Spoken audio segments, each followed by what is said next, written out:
You're listening to the Woman of Value podcast. You are about to hear the story of a woman who is following her dreams and passions and creating positive change in the world. By the end of the Camino, after 29 days of picking up stones and setting them down, I really felt like I was in a state of grace, that I had let go of all the heaviness, and sorrow comes in, many different ways. And it's not all bad. It's just, maybe life things that I was carrying. And I set them all down on the Camino. And that gave me the freedom to then just look closely at my authentic self and see the person that I was and the real person that I was, and start to understand that person again and walk back to her. My guest today is Regan Kenney. She was downsized and left the comfort of her life to walk the Camino. She covered 800 kilometers alone in the winter. And we're saying kilometers because she's from Canada. So we'll have to figure out what that is in miles, but maybe Sue can tell us. And on that journey, she came to understand her purpose. Her first book, My Camino, is now in development as a feature film. Sue lives a natural barefoot lifestyle and is a Wim Hof method instructor. We're going to find out what that is too in just a minute. So welcome, Sue. Oh, thank you so much. By the way, 800 kilometers is 500 miles. Wow. So was it like cold winter, warm winter? What was the weather? It was cold. We had snow. There was actually a storm about 2 days behind me that seemed to follow me for about 2 weeks. And then it got a little bit better. But yeah, I had every kind of weather you could possibly imagine. But I did walk in November and December. And the thing is, in the winter, especially when I walked, there aren't that many pilgrims walking. So you spend a lot of time alone, and being cold and damp and alone is a different kind of experience. Yeah, I can imagine. So I'd like you to take us deeper into this moment. Like, what made you decide to do this, and how did you manage all those miles and kilometers alone? And, what did you discover about yourself? So yeah, take us into that moment. At the time, I was an account executive with Lucent Technologies. So I was working in the corporate world. I had a 20 plus year career in the corporate world, in telecommunications. And so that was kind of my life, as far as working and my career. I had I have three daughters, and at the time they were all teenagers, and I was a single mom. So I was pretty busy. And I also rode competitively. So I trained 5 or 6 times a week, early in the morning, at 5 a.m. So my life was fast. And I thought that's the way you lived. You did everything fast and got a lot done. And then one day I walked into work on a Monday morning, and I was called into the office. And the vice president of marketing at the time informed me that I was being downsized and that I no longer had a job, and they had me, sign a release. They gave me some money, of course, to send me away, and so that I wouldn't, sue them or anything like that. And then I just, walked out with all my worldly belongings that I had in my desk drawer, and I drove home and thought, oh my gosh, what do I do now? My career life has always been working in the corporate world, but now I had a chance to make a significant change. And at the time I had seen a documentary film about the Camino, which is a medieval pilgrimage route in Spain. And I thought, gee, whenever I have a big problem in my life, what I would do is, take the dog for a walk. And usually after I'd, walked for half an hour, my problems were sorted out. But this time it was going to be a really big problem, because I had to figure out, what was I supposed to be doing in the world? Like, what is the whole point of, being here? And I started to really question my value and what I was contributing. And that, of course, would take a longer walk. So that's when I decided that I wanted to walk the Camino and that it would Wow. take 500 miles, for me to sort out this problem. Well, I just wanted to say Yeah. Pardon me? the fast life, to go from everything being super fast, and this is where so many of us live, in this place of busyness, and you got to do everything quickly and get as much done as possible. And then to go from that to the Yeah. contrast of slow it all down and be by yourself, and oh my God, what a contrast.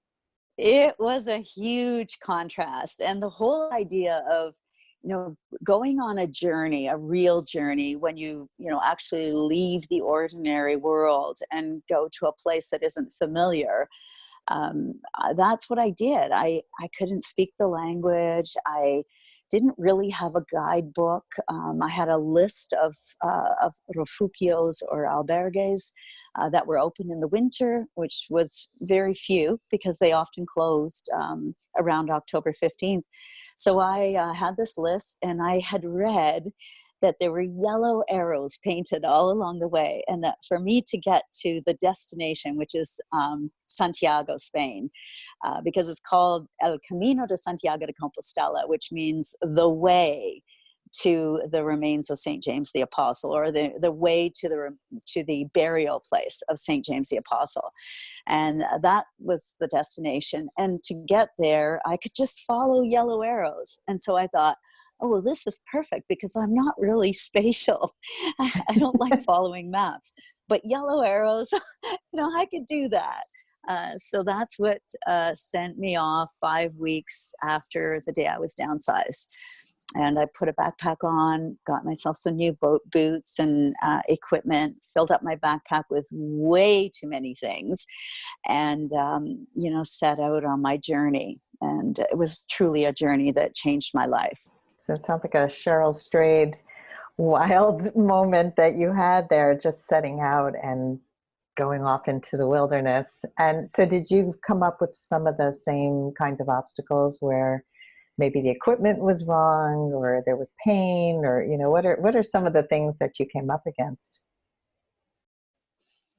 Well, first of all, my backpack was too heavy. It was about 25 pounds. And the very first day that I walked, I had to climb the Pyrenees Mountains, really. So I think it was almost 4,000 or 5,000 feet, and it was 26 kilometers. It was a brutal day. And after that day, I had to get rid of things that were in my backpack because it was just too much weight. And so the journey really was about, the first few days was really about getting accustomed to the idea of, living a life that just includes walking every day. It's something I had never really done. I thought walking was for slow people. So the idea of walking every day was, was a real adjustment. And so I had to learn what it was like to be a pilgrim. And I'm talking about a pilgrim in, more of a spiritual sense, not the religious sense, but, and a pilgrim's life is very, very simple. Each day you walk, you drink a bit of water, you eat, you talk to other pilgrims, maybe you meet villagers, you find a place to stay. You don't book your accommodation ahead of time. You just show up in a village and hope that there's some place to stay. And then you usually sleep in a bunk bed with it. And at that time, there was no heat, and in a lot of places, there was no hot water. So I had to shower in cold water and sleep all night in my sleeping bag without any heat in the room. And so there were many obstacles to overcome because I was quite used to a comfortable life.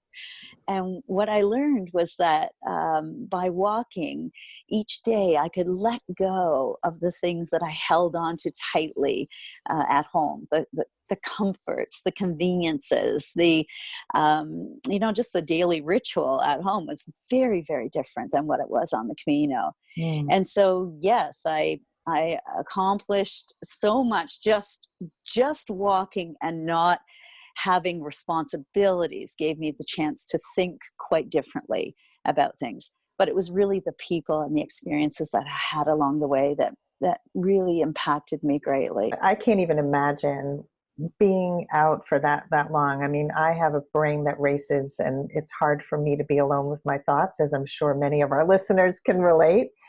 So, Yeah. just going from that lifestyle, like you said, to this quiet, simple life, what were some of the benefits that you received from quieting down your life and simplifying?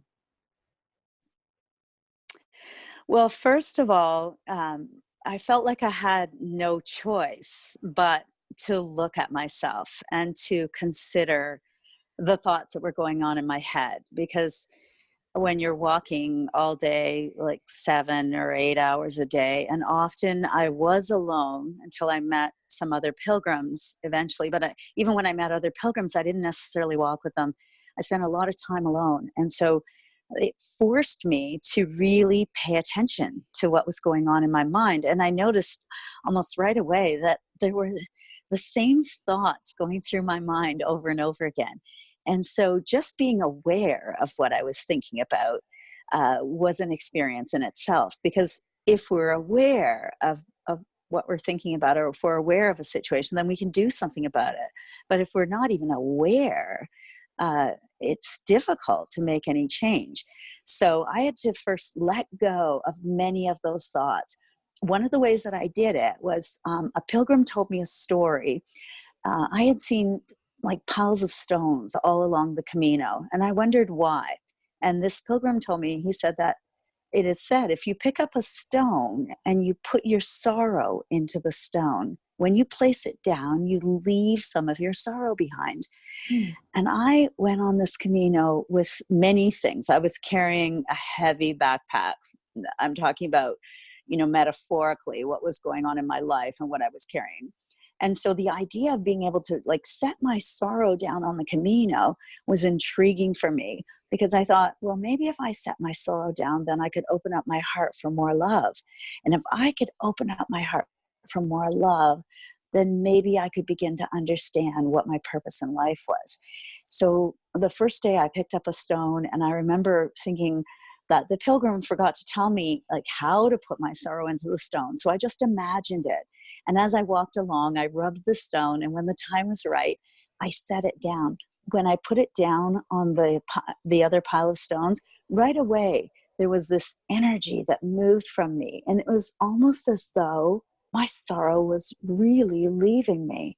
And so each day I did this ritual.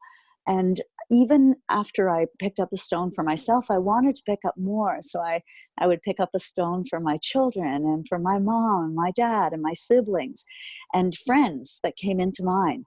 And so by the end of the Camino, after 29 days of picking up stones and setting them down, I really felt like I was in a state of grace, that I had let go of all the heaviness, and sorrow comes in many different ways, and it's not all bad. It's just maybe life things that I was carrying, and I set them all down on the Camino, and that gave me the freedom to then just look closely at my authentic self and see the person that I was, and the real person that I was, and start to understand that person again, and walk back to her.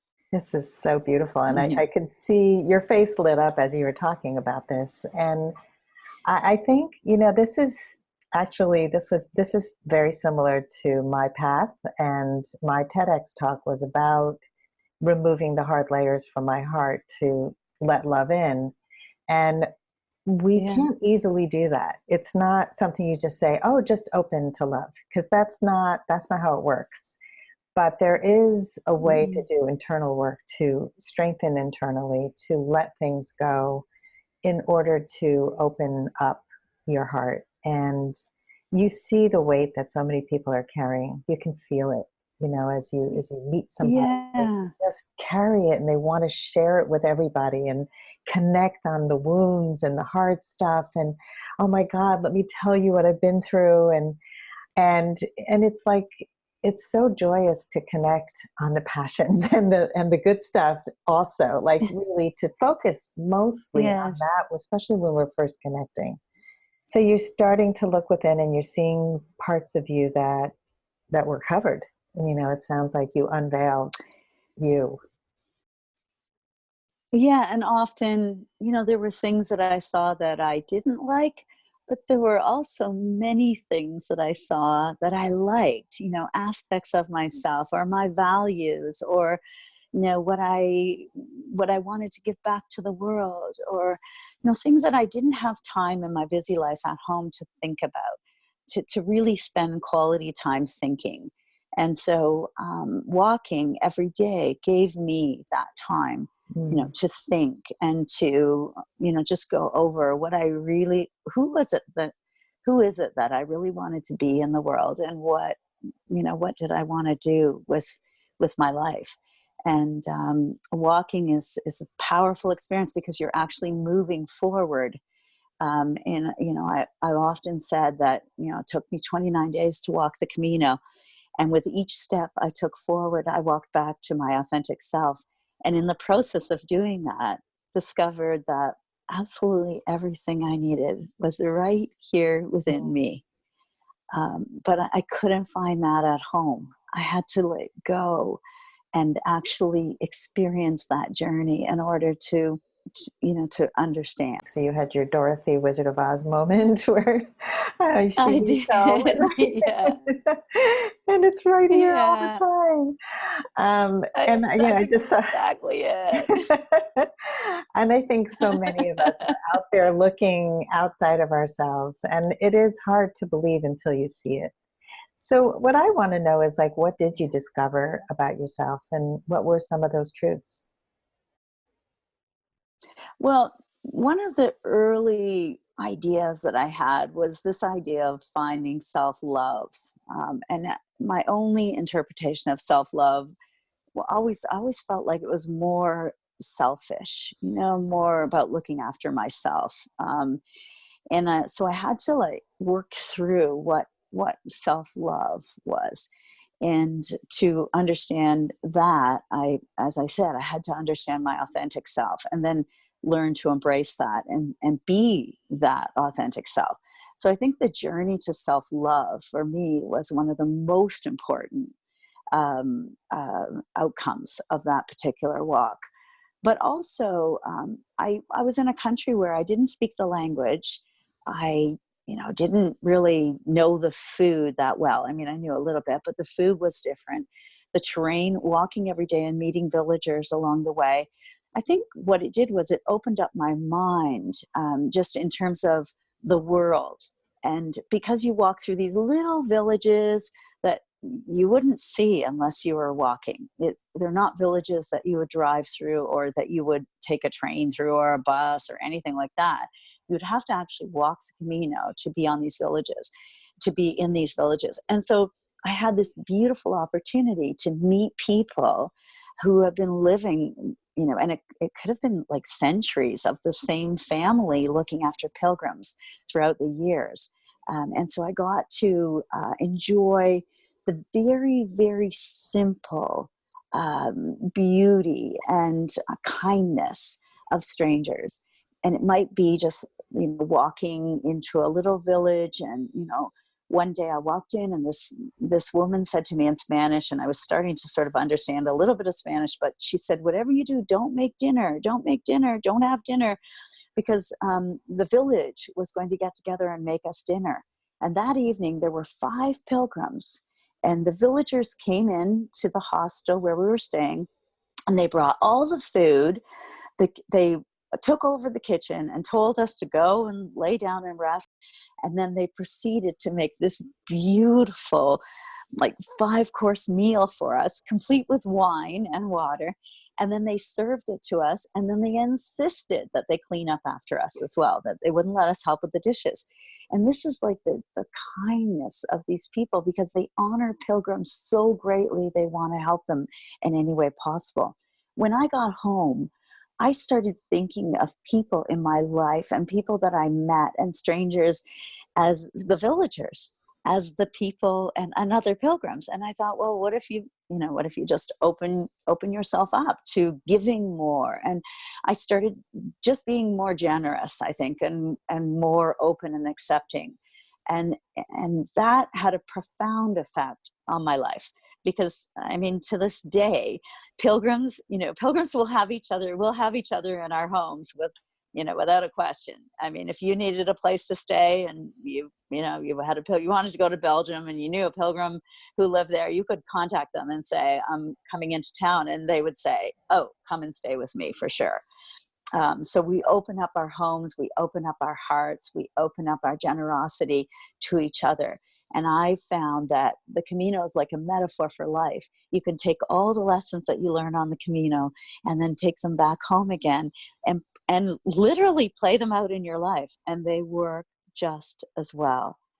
So for me, it was about trust, like trusting in humanity and trusting in people and being able to share in a different way. What I'm hearing is, first of all, really reframing self-love was important. And I think this is an important message for all of us, because so many of us were raised to believe that self-love is selfish, that we don't take care of ourselves, we take care of everybody else, especially women, and put everybody else first. And often we shrink ourselves to make other people more important.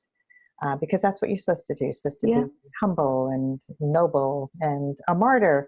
And what I learned that when we start to take care of ourselves, our needs, our personal needs, and love ourselves and have self-compassion, we actually model that for the people in our lives.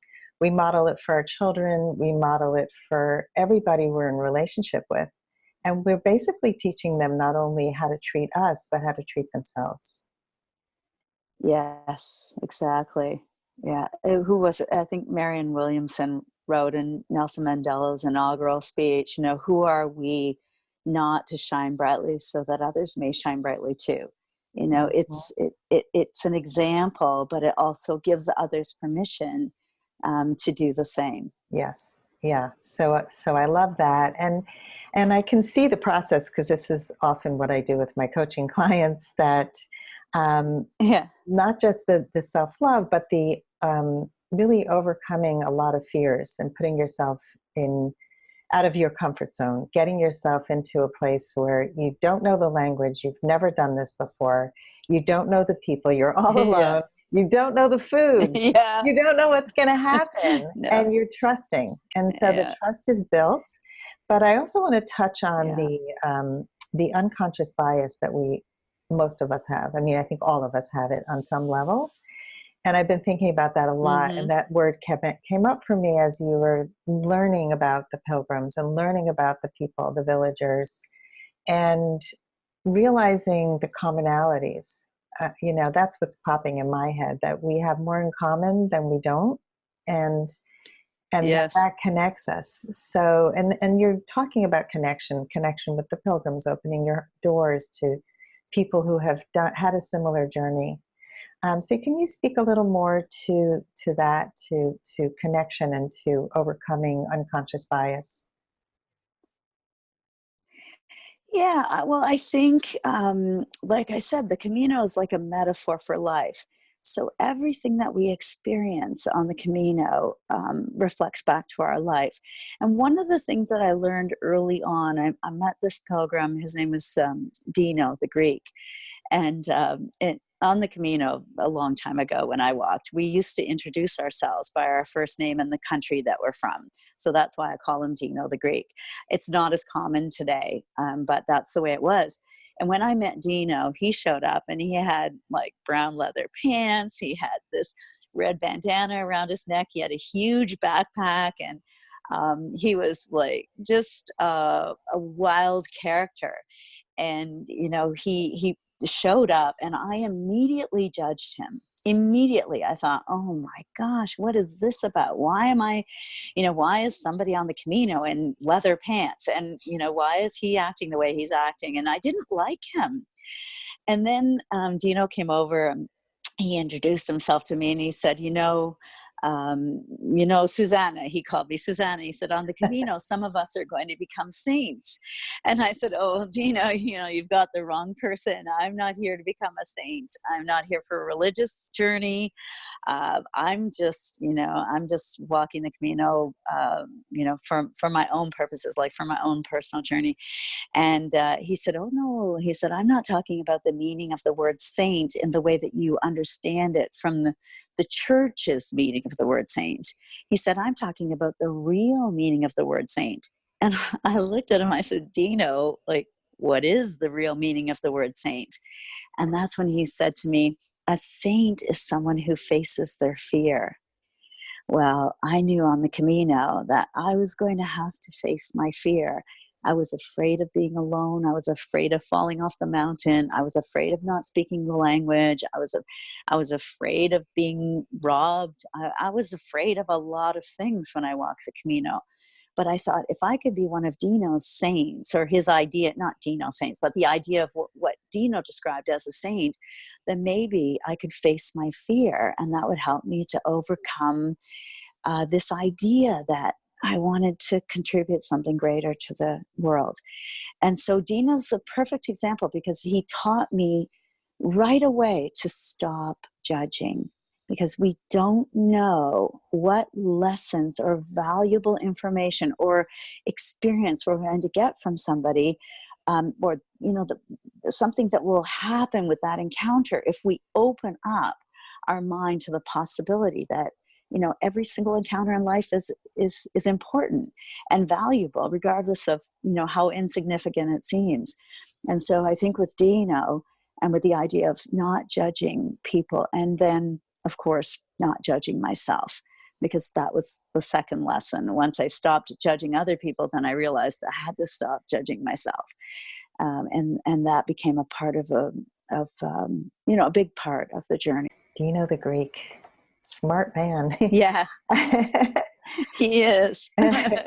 So a lot of people talk about being fearless, and I have a problem with that. I believe, like what you just said makes sense to me, that we face our fears, that we're always going to have fears. And I don't believe the goal is to be fearless. I think the goal is to not be afraid to face the fear, and to really not let the fear get in the way of our dreams. For me, like this whole Woman of Value is about making your why, your passion, your dream bigger than your fear.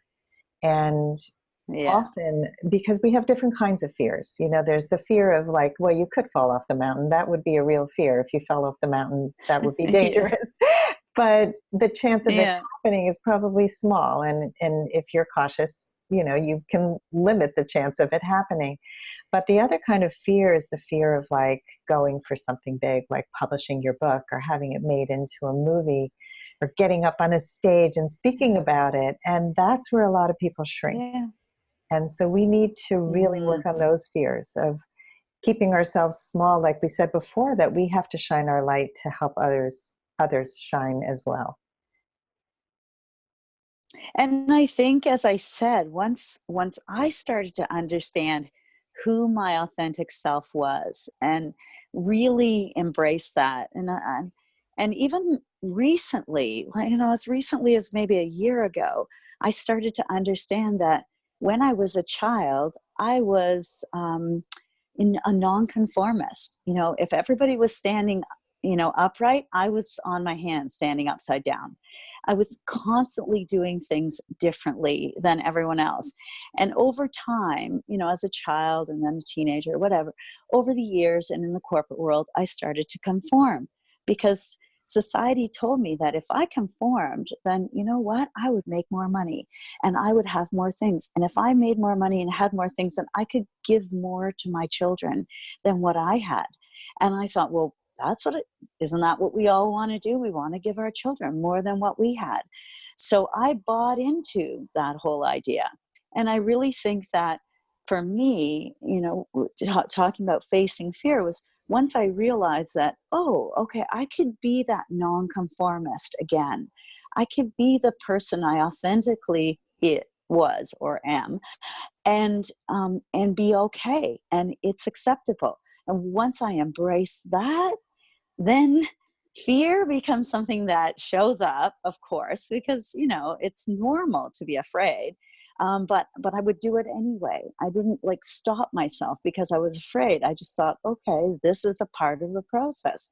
Fear is a good thing. It makes us think. It makes us be smart. It helps us to survive. It's a mechanism that we need. It's just that it's not a mechanism that necessarily has to stop us from being all that we can be in the world. Mm. So to use it to grow and to be Yeah. intentional about the steps Yeah. and the big leaps that we take, but not let it be a roadblock. So let's go to the present. So you did this amazing journey, this pilgrimage. So what are you doing? What are you creating in the world today? Oh boy. Well, after the Camino, I ended up few years later, I started telling stories of the journey and people kept asking me to write a book. So I finally decided to write the book My Camino, which was my experience on that first Camino. And then when I finished the book and it was off to the publishers, I thought, okay, well, this is a perfect time to walk the Camino again. And so I decided to walk the Portuguese Camino and I embarked on that journey, and I started writing my diary, which turned into a manuscript. So I was actually writing a book as I was experiencing it, because now I was an experienced writer. It's always easier to write your second book. And then over time, I continued to embrace the Camino. It's been a part of my life. I've never let it go. I've always talked about it. I've always told stories. I do, like you, life coaching, but my life coaching I always end up using the Camino as a metaphor, regardless of if the person has walked the Camino or not, because we all understand that idea of being on a journey. And then about maybe 7 or 8 years ago, I was out walking in the forest because that became a regular practice for me. And I came home and went and sat down by the water. And when I was sitting there, I thought, I feel like taking off my shoes and my socks. So I took off my boots and my socks and I put my feet on the rock.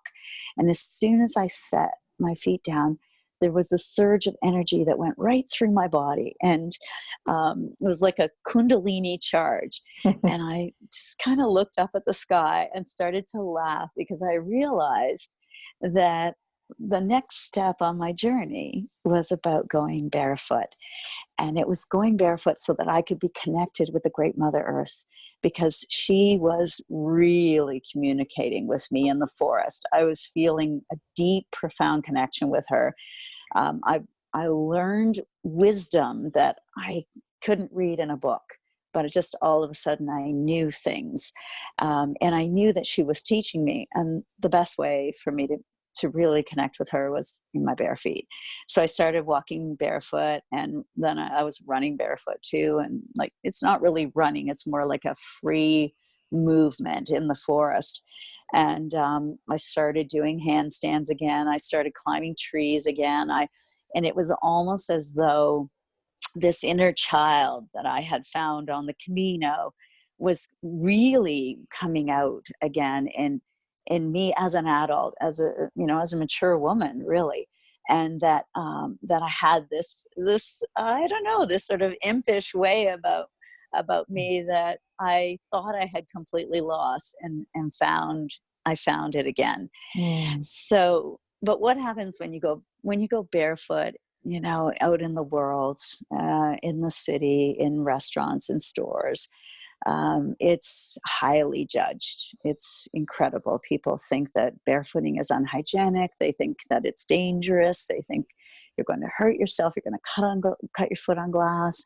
Like, people are so afraid of being barefoot, and I think it's a perfect reflection of the fear that we live in all the time. I mean, if we're just afraid to walk out on the grass, and that's so simple, and the chances of being hurt are so slim.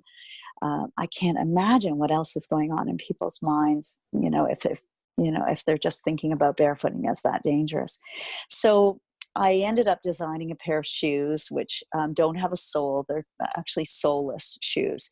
And I started wearing those, and then, they would let me into restaurants and stores. But as recently as this morning, I went into a Starbucks in Oakville, Ontario, and I was approached by the manager and asked to either put on shoes or leave. And, I questioned her and said, why? And she said, well, there's a health code. I said, no, there is no health code in Canada or in the US, by the way, Mhm. that says that you can't go into a store or restaurant barefoot.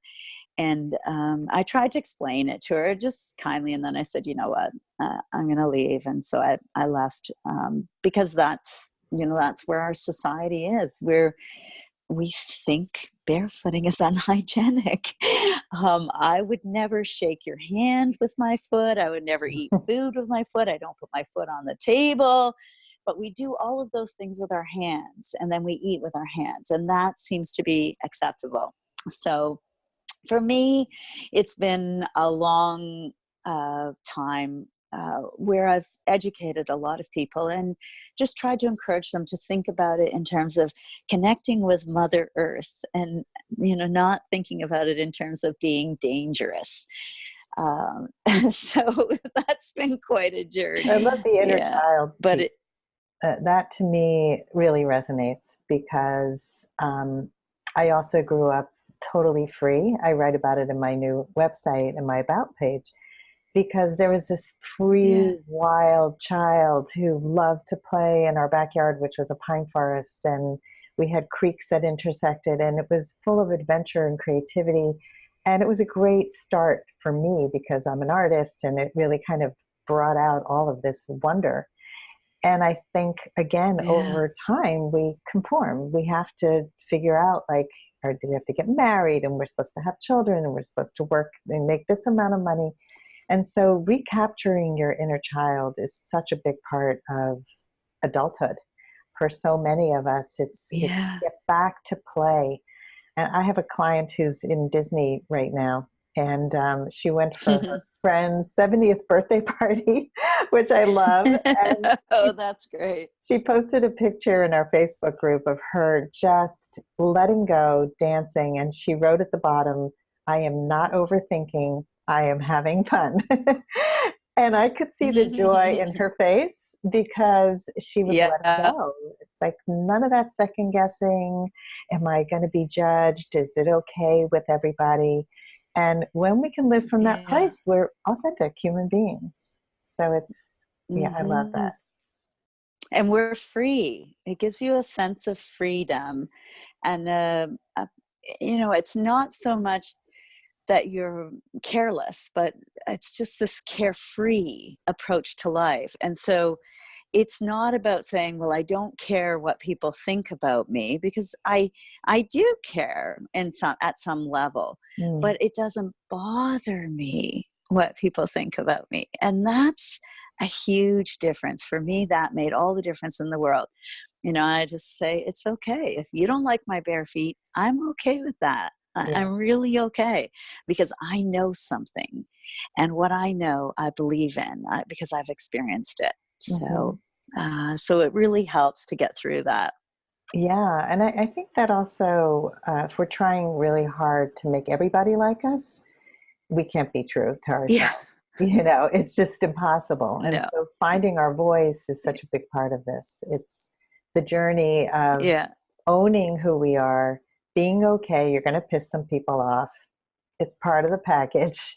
If you're It's conforming all the okay. time, right? It's just that's the nonconformist. It's not to be Yeah. unkind. It's to be kind to yourself. Okay, so let's talk about your vision for the future. I know you have a movie in the works. I sold the movie rights to my book a long time ago, many years ago, and I worked on co-writing the screenplay for many years as well. And the project was on, and then it was off, and it was on. And now we have a producer, actually two producers in Spain, one in Galicia, which is where the Camino ends, the region in Santiago's actually in the region of Galicia, and the other producer is in Barcelona. So two different ends of Spain, like the opposite ends, which is really great because the Camino spans the entire country. And so now we have, my producer now has 4 Academy Award nominations, and he's quite a successful producer, and the opportunities are grand. But when I sold the rights to the film at the very beginning, I remember thinking that I didn't really care about having a film about my journey. Like this had nothing to do with me and my ego and the idea of, oh, wow, a film about me. No, I wasn't interested at all. The way I saw it was that many of the stories from the Camino, like the Sorrow Stone story and Meeting Dino, and there are several others, those stories I see as gifts that were given to me, that I was put in an experience to be able to tell a story. And the stories are universal and they teach us many lessons. So when I sold the movie rights for the film, I sold it with the idea that if this is a story that was meant to be shared with the world, then the movie will get made. And if it's not, it's okay. It's completely okay.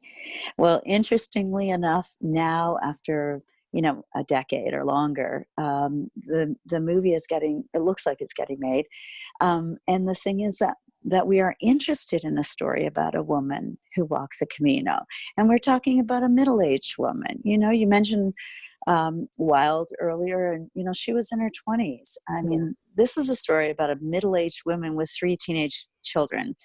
And that kind of a story hasn't been, as interesting as as maybe other stories about younger women or even younger men. So it's a great time to be able to tell that story. And so I believe that I believe that if it gets made, it's meant to be. And if it doesn't get made, I'm truly okay with it. I'm sure there's another story out there that that needs to be told. And so things are just lining up right now. They seem to be lining up just more easily. And whenever something moves with ease, then I believe that it's the right time and the universe is ready for it. So it's exciting. Don't get me wrong. I'm super excited, but I'm just, pretty much taking my lead from the great Mother Earth. She's the one that's sort of giving me the nudge and telling me, when to, what to do. And I listen to her, and it seems to be working. So, but there's the movie, and then if when the movie gets made, I want to share stories. I would love to be on a platform and speak all over the world and talk about the Camino and talk about self-love and about being a woman, and also about healing yourself, because I really believe that we're all capable of healing ourselves to some level. There's always limitations with that, but the idea that once we discover our authentic self, and once we start to understand the way that our body works and the way that our mind works, and the power of our breath. And when we know the power of our breath, if we can command our breath, we can command our mind. If we can command our mind or our brain, then we can command our body. And so then we have it's not a ego control, it's just having some command and the ability to work with all the cells in our body and kind of talk to them and partner with them to help them to do what they know how to do. And I've now discovered the Wim Hof method, which you mentioned earlier, and I couldn't believe that there's actually a method out there that follows my philosophy to a T, and even more than a T. It's absolutely brilliant. So I'm teaching the Wim Hof method as well. Wim Hof is a Dutch man, and he's known as the Iceman. And he holds 26 world records, all something to do with being in the cold, whether he was immersed in a container full of ice right up to his neck for an hour and 53 minutes. Mm. And he was able to maintain his body temperature and his skin temperature as well. It only went down a couple of degrees. So what he did was he discovered that, and this is over 30 years, okay? He didn't just discover it. Over 30 years, he spent a lot of time breathing, doing different types of breathing and yoga.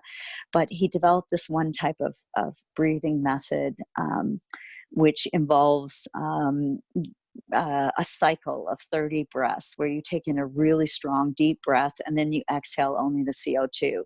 And you continue to do this, and then you do a breath hold without any air or CO2 in your lungs. And then what that does is it puts your body and your brain into a very stressful state, but a survival state where we have to now use not just our prefrontal cortex, which will tell us, what we've learned and logistically how we, get through a dangerous situation like that, but we bypass that and start working with the reptilian brain again.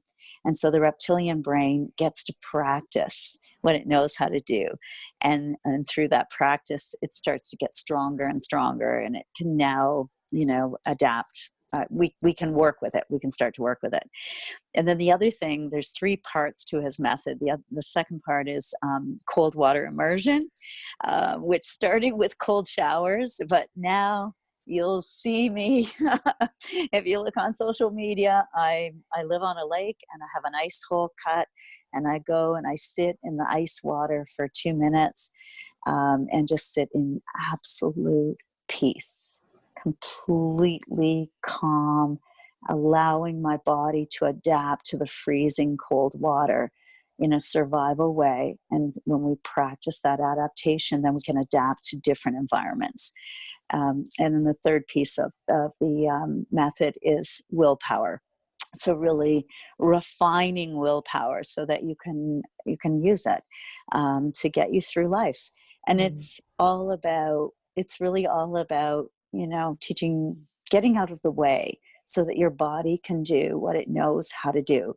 It knows how to use fat efficiently, like brown, and create brown fat so that it can use the white fat. It knows how to improve the circulatory system. It knows how to reduce inflammation, but we have to get out of the way to let it do that. Does that make sense? Yeah, it totally makes sense. And my son actually takes cold baths and cold showers after he runs. And he's been trying to get me to do it. And I'm too chicken at this point. But you're inspiring me and hopefully many others with your stories. And I think that everything that you're talking about makes sense to people, even if they're not ready to try it. I think just knowing that you can be in control of your brain, your breath, your willpower, it's all really amazing. And the other thing I notice a lot when you're talking is the lack of attachment to the outcome. And I think that it's a really beautiful thing when you talk about the movie and you're not attached to how it's going to look or when it's going to get made. And being able to detach from outcome is so freeing. So we're talking here about, opening and freeing, and I think that's just really important. So I just wanted to highlight that. Thank you. Actually, that's really good feedback for me because I worked for years and years and years at trying to detach from the outcome. And so thank you for reflecting that back to me. It is important. Yes. So now we're in the lightning round. I'm just going to ask you a few more questions. Quick questions to probe a little deeper into your mind. And sure. So are you ready? Yeah, of course. What is the best advice you can give to a woman who has given up her value in the past and wants to become a woman of value? Honestly, the first thing that comes to mind for me is to put your feet on the ground. Put your bare feet, if you can, on the earth. Connect with the great Mother Earth and feel her energy and feel her love. And when you have her love, she has She has your back all the time. She feeds us. She gives us water. She puts a roof over our head.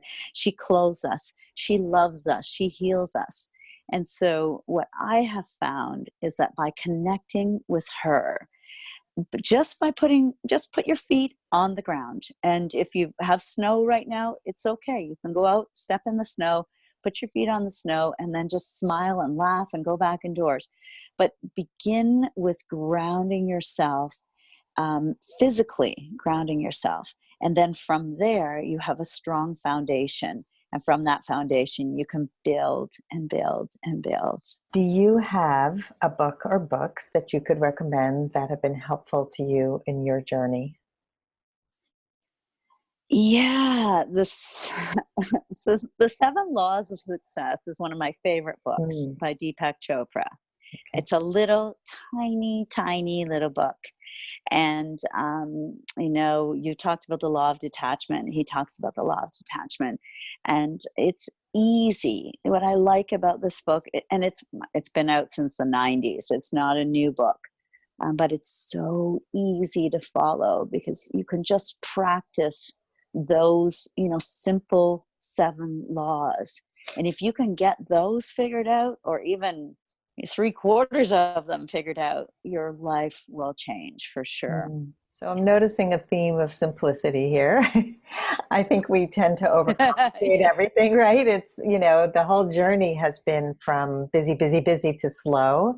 And I Yeah. find that I mentor people who are speaking, and often when we try to speak, we try to cover a million things and we want to give so much to people. And just taking a few things and going deeper is so much more valuable because we can't take it all in and it's Yeah. too much. And so those simplify. Yeah, like just put your feet on the floor and follow your breath. Right. Like it's about that simple. Yeah. But you're right. We try to complicate it because we think, oh, okay, I've got to get everything sorted. I've got to make sure I have the right, even nutritionally, like with Wim Hof and even with barefooting, I learned that when I was connected to the ground, there are negatively charged electrons that come from the ground and connect with our body and discharge the positive free radicals that we often have too many of. And that reduces inflammation. If you reduce inflammation in your body, you can adapt to so many different scenarios, whether it's the nutrition that you're giving your body, it will take in that nutrition. I mean, there's no point in eating a nutritious meal if your body can't take it in. Right. So it's really about getting back to fundamentals, just, um, yeah, connecting with the ground, breathing, and, walking, a little bit of meditation, maybe, Yeah. and a lot of joy and fun. Yeah. Yeah. I mean, Climb a it's tree. right. Yeah. I used Hug a to tree. If you hug can't a climb it, hug it. tree.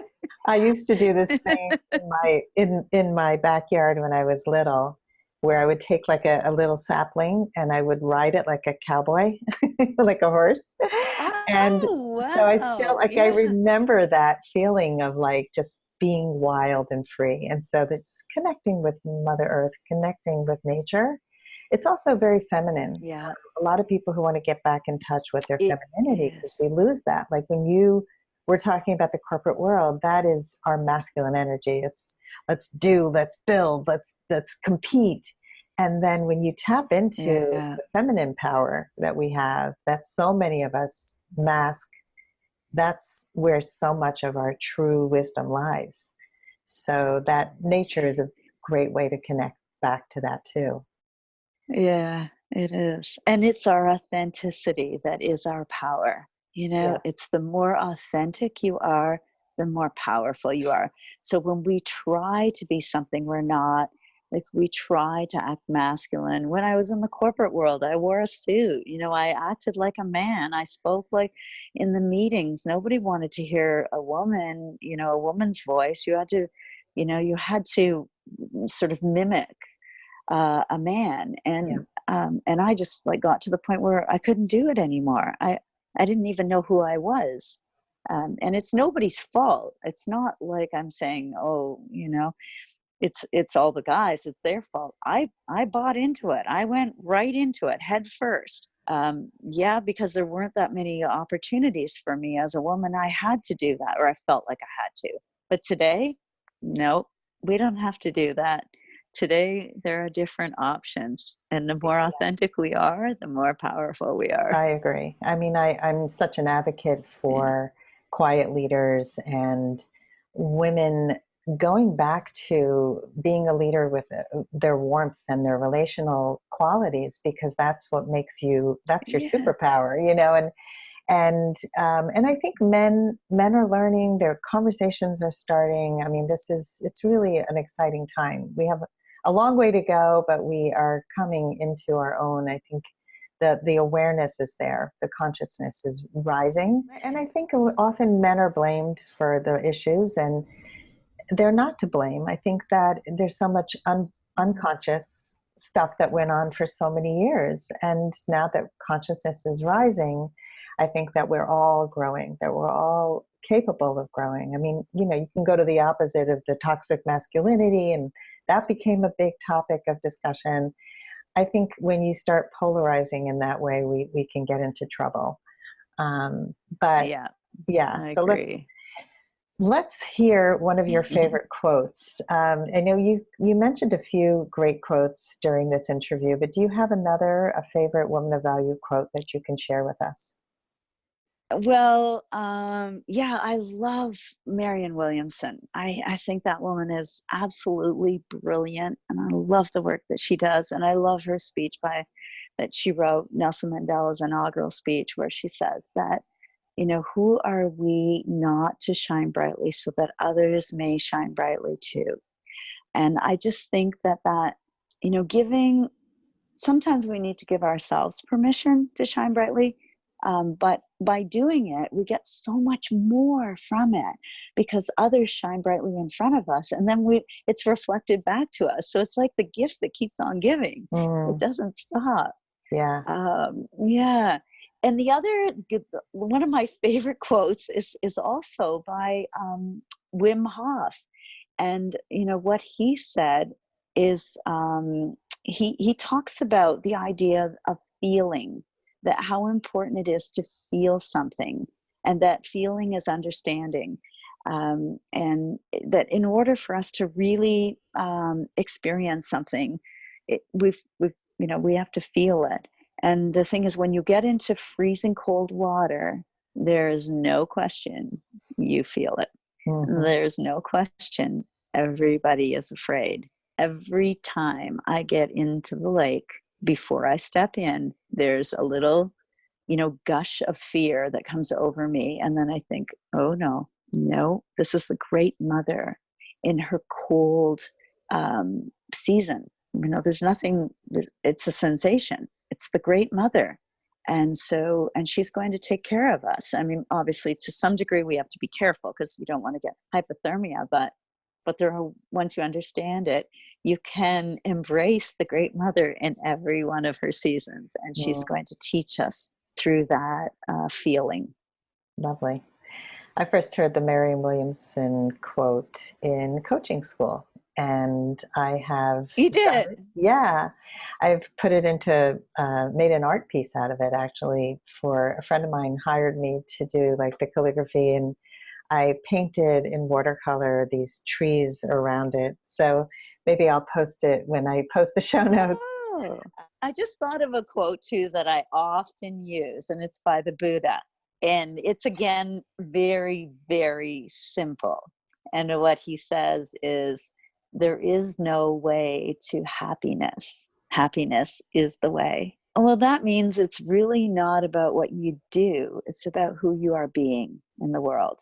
So if you're being in a place of happiness, then everything about what you're doing comes from a place of happiness or love.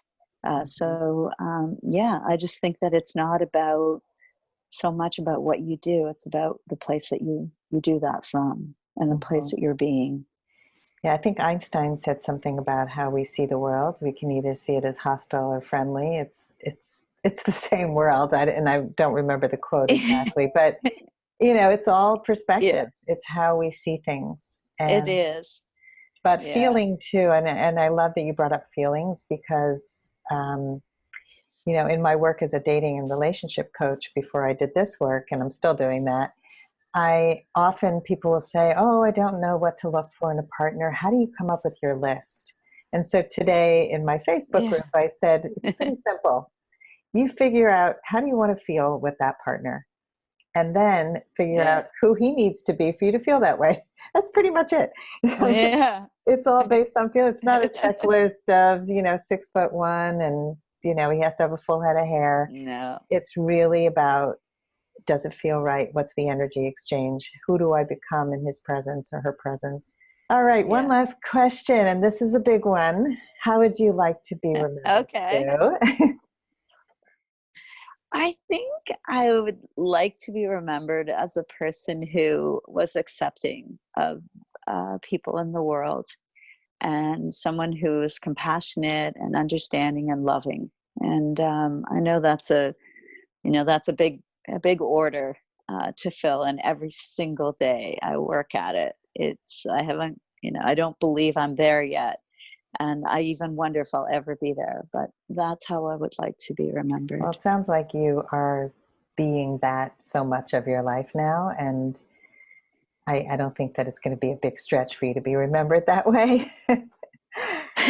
I hope so. Yeah. Oh, it's a But thank noble. you for asking. They're great questions. Oh, thank you. How can our listeners get in touch with you? And if you have a free gift to offer, let us know what that is. My website is suekenny.ca or .com. And also, I have a Facebook page called My Camino Book. You can also reach me on Instagram at Camino Sue, and a few other places, but those are the main ones. And yeah, I'd absolutely love to give a copy of my book, My Camino, and I'll sign it to whoever wins it. And I'd be happy to share that with somebody out there. If you would like to step more fully into your value, grab a free copy of The Ultimate Guide to Becoming a Woman of Value on my website, thewomanofvalue.com. Just click the link at the top of the homepage. And if you haven't already done so, be sure to click the subscribe button in your listening app. And if there's something in this episode that inspired you, please share it with others, because the more we share these inspirational stories, the more women of value we will have in this world. I'll see you next time.